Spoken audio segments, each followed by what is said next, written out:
பிஆர்ஐயும் உங்களது இந்த வீரம் மிகுந்த இந்த போராட்டம் ஏழாவது ஒரு போராடக்கூடிய ஒரு மிலிட்டன்ட் ஆர்கனைசேஷன்.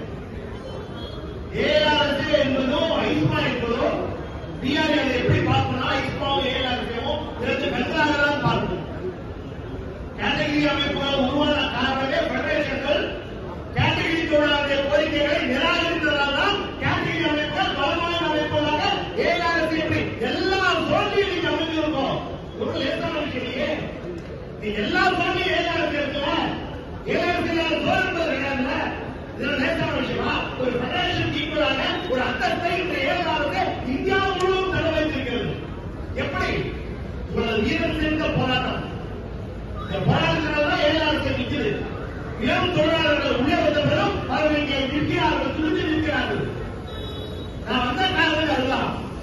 இப்படி போராடக்கூடிய ஒரு அமைப்பு உடம்பு நல்லாப்ப 2 நாள் வச்சிடலாம். உடம்பு நல்லாப்பா இல்லையோ இங்க வந்தே ஆகணும் அப்படின்னு அதோட அவர் கூப்பிட்டு சொன்னேன். தயவு செஞ்சு நான் பேச நினைக்காதீங்க.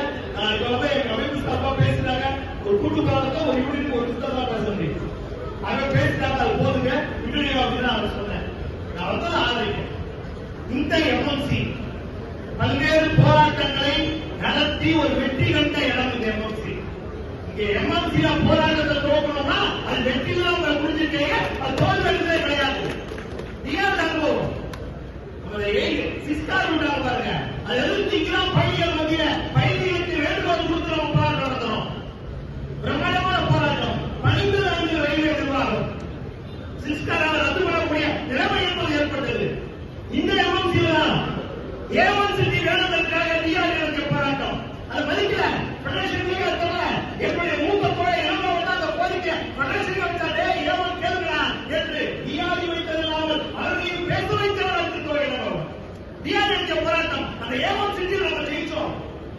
இங்க நடந்த போராட்டம் இதே உருவாக்கிய போராட்டம் தான் ஆண்டர்பிரனர்ஷிப்புடைய நீண்ட நெடிய போராட்டம் என்பது தொடர்ந்து ஆர்பிஎஃப் போலீஸ் ஸ்டாஃப் வரைக்கும் கேட்டாங்க, எப்போ இத்தனை போராட்டம் நடத்திருக்கலையா, இன்னும் அவங்களுக்கு வேலை கிடைக்கல. கிட்டத்தட்ட 4500 இளைஞர்களுக்கு தமிழக கேரள இளைஞர்களுக்கு வேலை பெற்றுக் கொடுத்த இடம் இந்த எம்எம்சி. நாம் நடத்திய அத்தனை போராட்டங்களிலும் நாம் வெற்றி பெற்றிருக்கிறோம். நிர்வாகத்தினுடைய அடக்குமுறை சிஎம் நிர்வாகமாக இருந்தாலும் சரி, மேலே உள்ள மைனாரிட்டி அரசாக இருந்தாலும் சரி, இந்த நிர்வாகத்தினுடைய அடக்குமுறை என்பதை எதிர்த்து நிற்க முடியும். காலம் கழித்திருக்கிறது, காட்சி மாறி இருக்கிறது. இது பெரும்பான்மை அவரிடத்தில் இல்லை. மூட்டு கொடுத்துதான் அவர் இருக்கக்கூடிய நிலைமை.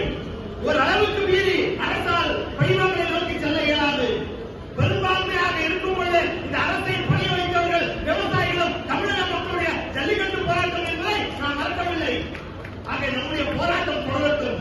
பிஆர்ஏ போல் ரயில் அமைப்புகள் மட்டுமல்லாமல் ரயில் பயணிகளும் நாம் ஆதரவை கேட்போம். ரயில் பயணிகளோடு இணைந்து அவர்களது பாதுகாப்பான ரயில் பயணத்திற்கு டிரைவர்களுக்கு ஓய்வு தேவை. ரயில் பயணிகளுடைய பாதுகாப்பான பயணத்திற்கு டிரைவர்களுக்கு லோக்கோமோட்டிவ்களுக்கு ரெஸ்ட் தேவை. ரயில் பயணிகளுடைய பாதுகாப்பான விபத்து இல்லாத ஆக்சிடென்ட் இல்லாத ஒரு பயணத்திற்கு தேவை 2 நைட்டுக்கு மேல் வேண்டாது. இதுதான் நம் கோரிக்கை. இந்த கோரிக்கைக்காக ரயில் பயணிகளும் சொல்வோம். தேவைப்பட்டால் உங்கள் போராட்டம் தீவிரமடைக்கூடிய நேரத்தில் டிஆர்ஏ பயணிகள் மத்தியிலே கோச்சாக ஏறி பயணிகளிடம் பிரச்சாரம் செய்து உங்கள் போராட்டத்திற்கு வலுப்பேற்போம். சிஐடியு, மணிமன் சங்கம், பாரத் சங்கம் போன்ற நிறுவன அமைப்புகளையும் இந்த பயணிகளுக்கான பாதுகாப்பு இயக்கத்திலே நாங்கள் களம் காப்போம் என்று கூறி வாழ்க்கையுடன் நன்றி.